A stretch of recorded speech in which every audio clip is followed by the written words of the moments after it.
Next news. Breaking news from the White House. We definitely put them on blast. That's what Stephen Chung snapped after CNN buried President Trump's speech. And then AOC jumps on camera calling it fiction, fairy tales, a myth, a story, and a lie. Look at the pileup. Media blackout, Democrats smear, same target, so stay with me because the declassified pages get even uglier. We're talking about 278,000 non-citizens on voter rolls in 4 states. That's not chatter. That number hit me first, and then the next punch landed. Declassified intel says China got personal data tied to more than 220 million American voters. You see the game now? AOC smears, CNN buries, and the deep state operators hide the file while Trump rips the lid off. And one insider admits officials deliberately massage the president's daily brief. You're not watching spin anymore. You're watching a machine protect itself from the people. We're going to get into the specifics. A very spicy thread posted by the White House today debunking all of the myths surrounding President Trump's speech from last week. But breaking now, near record tungsten prices are sharpening pressure on Washington as the United States races to secure its critical mineral supply chain. Tungsten is now a tungsten national security priority used in fighter jets, tanks, missiles, drones, and ammunition. Yet there's been no U.S. commercial tungsten mining since 2015. President Trump's Project Vault includes a $12 billion strategic stockpile and $30 billion domestic production push, while the Pentagon has directed millions towards restarting U.S. tungsten production. Vault Strategic Mining, trading as KNOX in Canada and KNXFF in the United States, is reviving historic tungsten assets in mining-friendly U.S. jurisdictions, including Nevada's Great Basin, a historically productive tungsten region with approximately 10,000 feet drilled. The USGS estimate points to roughly 168,000 tons of tungsten oxide and an estimated in-ground value of $30 to $50 billion. Make sure you check out the Next News Intel briefing that's been prepared for you. It's linked below. So we're talking about 8,000 to 10,000 suspicious Michigan registrations, prepaid gift cards tied to canvassers. You see, that's not some vague cable news food fight. That's a trail. And when Trump declassifies that after CNN chokes off his address, you can feel the panic before we even get to the posts. We're going to jump into this now. We got the facts now. Rapid Response 47 posting this banger today. I don't normally cover threads, but this one definitely warranted attention. After President Trump declassified intel on foreign election interference and the deep state cover-up, the radical left and their fake news allies immediately moved to discredit, downplay, and distract from the shocking disclosures. Let's get into the facts. So the White House says the media rushed to bury next the documents themselves. Fake news claim. President Trump, his address contained no new information. What's the fact? President Trump released a substantial body of newly declassified intelligence that had never been made public or even shared with the president at that time. This includes assessments confirming China, Russia, Iran, North Korea, and other malign actors have the capability to compromise U.S. election infrastructure, as well as evidence that the Maduro regime in Venezuela successfully developed methods to digitally alter vote totals in undetectable ways. This information has major implications in our own elections. And here is the declassified by FBI. This was declassified by DNI Gabbard on March 16, 2026, approved for public release by President Trump on July 3rd, 2026. So we're looking at some of the stuff that Tulsi Gabbard had initially gone through and declassified with a fine-tooth comb, the vulnerabilities in the U.S. election infrastructure. This is an actual Intelligence Council memorandum now disclosing that they don't just show broad threats. They spell out how election systems could be targeted. Next, another buried bombshell, a massive voter data compromise tied to China across at least 18 states. The fake news claim was this: we already knew foreign adversaries tried to interfere in our elections. Fact. The point is to expose the extent to which foreign adversaries were attempting to interfere in our election. For example, Trump exposed how China obtained the personal data of 220 million American voters' names, addresses, phone numbers, party affiliations during the 2020 election cycle, representing the largest known compromise of U.S. voter information in history. Intelligence agencies knew about the breach in at least 18 states, yet kept it hidden from the president and from Congress. Declassified by counsel to the president on July 10th, 2026. So this is the declassified, redacted volume of records that was compromised, downloaded by an individual on a specific date, indicates possession as well as data. Another one, named U.S. State Voter Database, 1.7 million records in 2017. So the records are all being declassified. The deep state, Project Mockingbirds in the media are going to try and downplay all this stuff. So it's not just capability, it's access, with millions of Americans' voter records exposed and kept from public view. Now we get into the deeper problem. Who inside the system made sure Trump never saw the full picture? President Trump, here's the fake news claim. President Trump was in office in 2020, so he was undermined by his own team.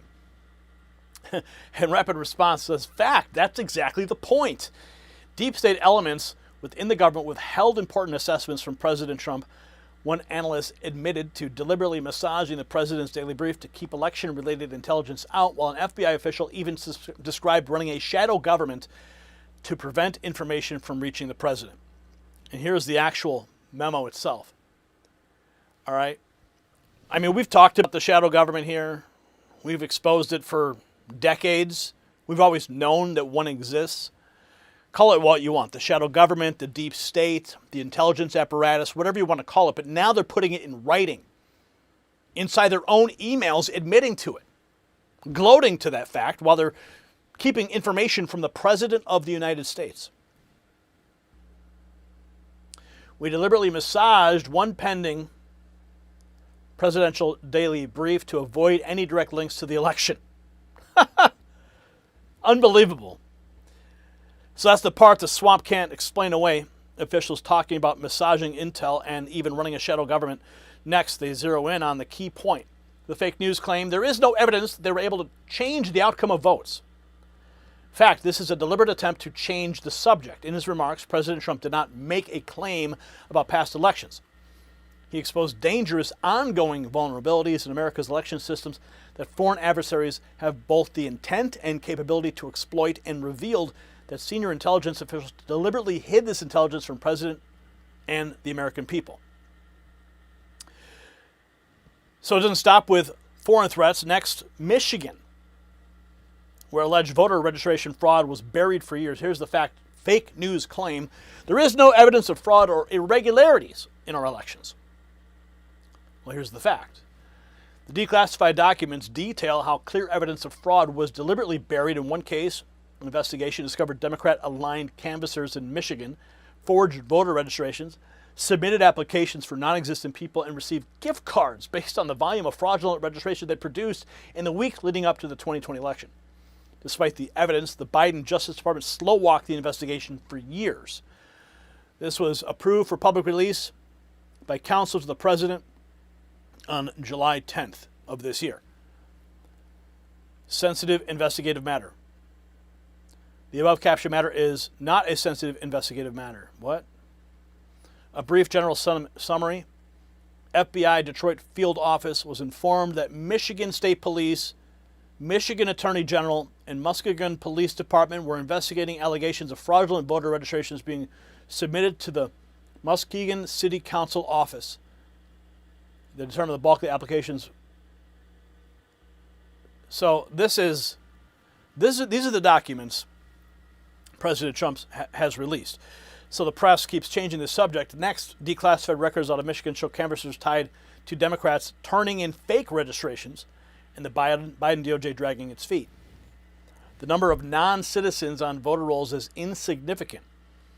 The Department of Homeland Security review identified approximately 278,000 non-citizens registered to vote in federal elections across 4 states that cooperated with the department's request. Because many Democrat-led states refused to provide their voter rolls, the actual number is significantly higher. This is from the Department of Homeland Security. Proactive save user states. These are the numbers. The save system. 10 states have processed their full voter list as of June 22nd, 2026. A total of 25 different states processed more than 68 million registration records through the SAVE system. DHS has enabled those states to identify over 400,000 deceased registrants and over 28,000 non-citizens who illegally registered to vote.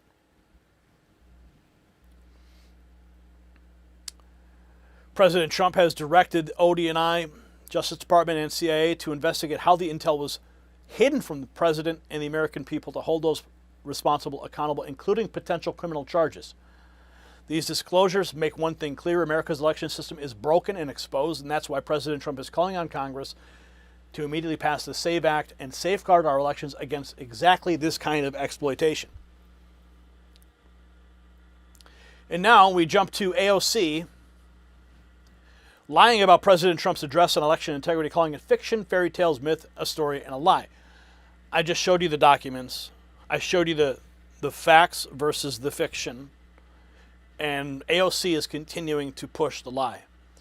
The question being asked is, why is AOC protecting the over 250,000 non-citizens who are legally registered to vote? And that's only what's been uncovered in 4 states. In President Trump's primetime address. Now, for those of you all who wisely tuned it out, Trump spent most of his speech rehashing the same big, old, tired lie about the 2020 election. The man cannot stand the truth, so he has to manufacture a fiction where he is popular. A fairy tale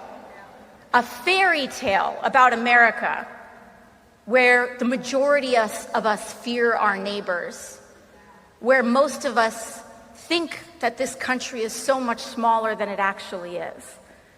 But we have to remember that it is just that: fiction, fairy tales, a myth, a story, a lie.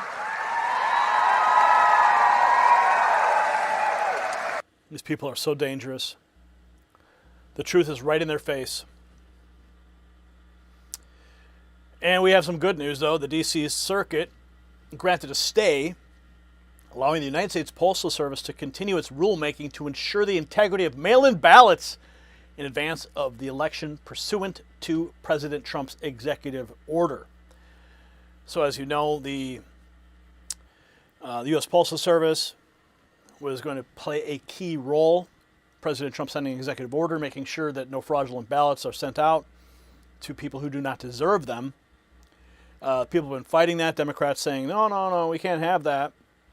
Well, now the D.C. Circuit granted a stay, allowing them to continue, and the executive order stands. Caitlin Collins, though, ACYN writes, Caitlin Collins usually says they hear complaints from the White House when CNN doesn't carry President Trump's remarks, and they didn't hear any complaints today. Really? The speech last night. Secretary Mullen comes out today.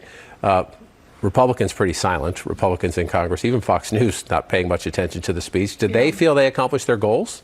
Well, and normally, if there's a moment where we don't take the president's comments in full, we hear about it from the White House. They complained about it.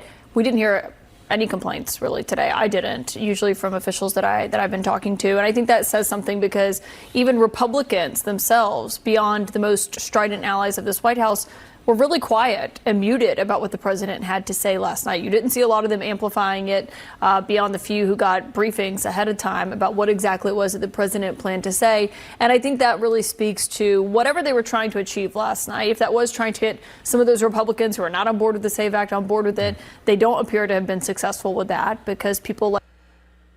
But Stephen Chung says, we definitely put them on blast. We even spoke with their executives to tell them that was BS. They didn't take the speech. CNN is the enemy of the people.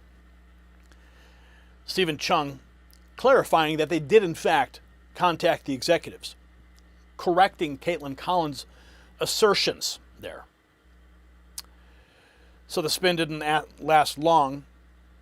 Here's more from that thread. Fake news claim mail-in voting is safe and secure. In fact, multiple independent analysis have warned for years about the heightened risk of mail-in ballots.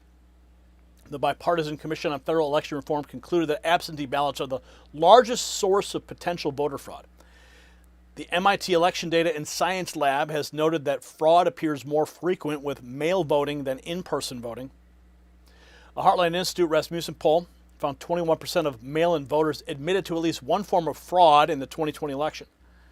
The Heritage Foundation has documented widespread vulnerabilities to theft, forgery, and coercion. Deliberately massaged the presidential daily briefing, and one FBI official described running a shadow government. That single line torches the whole cartel. AOC, CNN, and the bureaucrats who hid election intel from President Trump did not protect democracy. They hijacked it, then screamed lie the second Trump dragged their paper trail into daylight. So AOC, CNN, and every deep state name tied to this cover-up needs subpoenas now. And that's where this lands for me, because you can't call Trump's address fiction, fairy tales, a myth, a story, and a lie, while declassified records show buried investigations, foreign access to voter data, and officials who deliberately massage what the president got to see. No, we push this hard. Share this with somebody still parroting the old regime script and drop your verdict in the comments and make these names own every page of the scandal.